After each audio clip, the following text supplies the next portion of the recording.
নারীদের নিয়ে কুরুচিপূর্ণ মন্তব্যের পর এখন আইডি হ্যাক নিয়ে জামায়াতের আমির মিথ্যাচার করছেন বলে মন্তব্য করেছেন বিএনপি চেয়ারম্যান তারেক রহমান। যশোরে নির্বাচনী সমাবেশে তিনি বলেন, জনগণকেই নির্ধারণ করতে হবে নির্বাচনে তারা দেশপ্রেমিকের পক্ষে দাঁড়াবে নাকি দেশ বিরোধীদের বিরুদ্ধে। যারা ৭১ সালে দেশ বিরোধী ভূমিকা রেখেছিল তাদের বিরুদ্ধে সবাইকে রুখে দাঁড়ানোর আহ্বান জানান তারেক রহমান।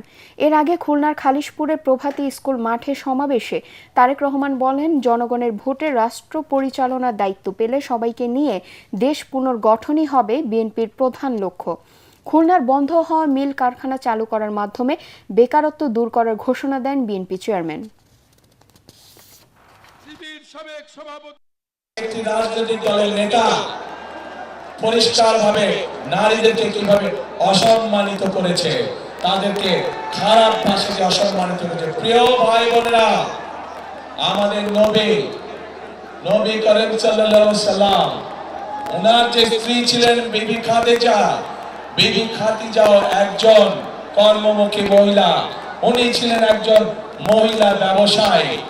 আজকে যেই দলটি, যাদের নেতা আজ বাংলাদেশের নারীদেরকে একটি খারাপ কিছুর সাথে তুলনা করেছে, তারা বলে তারা ইসলাম কায়েম করবে।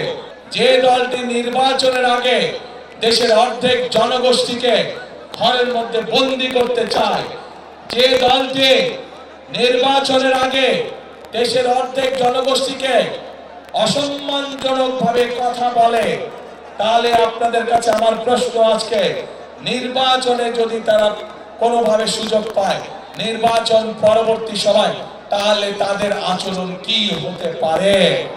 এই বিষয়ে যারা বিশেষজ্ঞ তারা পরিষ্কারভাবে বিভিন্নভাবে বলেছে যে আইডি এইভাবে হ্যাক হতে পারে না।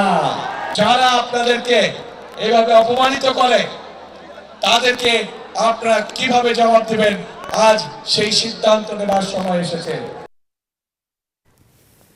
বংশানুক্রমিক রাজনীতি নয়, যোগ্য নেতৃত্বই দেশ পরিচালনা করবে বলে মন্তব্য করেছেন জামায়াতে ইসলামের আমির ডাক্তার শফিকুর রহমান। তিনি বলেন, রাজার ছেলে রাজা হোক, এ ধরনের রাজনীতি আর চায় না জনগণ। কক্সবাজারের মহেশখালী এবং কক্সবাজার শহরের মুক্তিযুদ্ধ ময়দানে জেলা জামায়াতের আয়োজিত জনসভায় এসব কথা বলেন তিনি।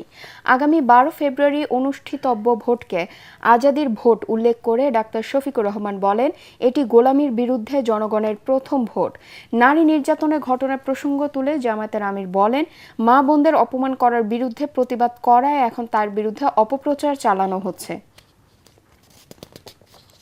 যারা বাংলাদেশের 18 কোটি মানুষের মধ্য থেকে এই বিপ্লব, এই সংগ্রামের লড়াইয়ের অংশীদার ছিলেন, তাদের সকলের প্রতি আমি গভীর শ্রদ্ধা নিবেদন করছি। প্লট জালিয়াতির 2 মামলায় সাবেক প্রধানমন্ত্রী শেখ হাসিনাকে 10 বছরের কারাদণ্ড দিয়েছে আদালত। সেই সঙ্গে শেখ রেহানা ছেলে রাদন সিদ্দিক ও মেয়ে আজমিনা সিদ্দিকের 7 বছর আর টিউলিপের 4 বছরের কারাদণ্ড দেয়া হয়। সোমবার এর রায় ঘোষণা করেন ঢাকার বিশেষ জজ আদালত 4-এর বিচারক রবিউল আলম। একটি মামলার যে প্রধান আসামি আজমিনা সিদ্দিক, তাহার 7 বছরের সশ্রম কারাদণ্ড, 1 লক্ষ টাকা জরিমানা এবং অনাদায় 6 মাসের কারাদণ্ড। অন্য আরেকটা মামলার যে প্রধান আসামি রাদওয়ান মুজিব সিদ্দিক, তাহার 7 বছরের সশ্রম কারাদণ্ড, 1 লক্ষ টাকা জরিমানা এবং অনাদায় 6 মাসের কারাদণ্ড। এই দুটি মামলার শহীদ রাষ্ট্রপতি জিয়াউর রহমানের জন্মবার্ষিকী উপলক্ষে রাজধানী করাইল বস্তিতে ফ্রি মেডিকেল ক্যাম্প ও ঔষধ বিতরণ কার্যক্রম পরিদর্শন করেছেন বিএনপি চেয়ারম্যানের স্ত্রী ডাক্তার জুবাইদা রহমান। চিকিৎসা সেবা নিতে আসা রোগীদের সাথে কথা বলেন এবং তাদের খোঁজ খবর নেন জিয়া পরিবারের পুত্রবধূ। বিপুল সংখ্যক বস্তিবাসী সুবিধা বঞ্চিত মানুষ প্রতিদিন এই ক্যাম্প থেকে চিকিৎসা সেবা নিচ্ছেন। ঢাকা 17 আসনে ধানের শীষের প্রার্থী তারেক রহমানের নির্বাচন পরিচালনা কমিটির প্রধান সমন্বয়ক আব্দুস সালাম ও সহ সমন্বয়ক ডাক্তার ফরহাদ হালিম ডোনার এ সময় উপস্থিত ছিলেন।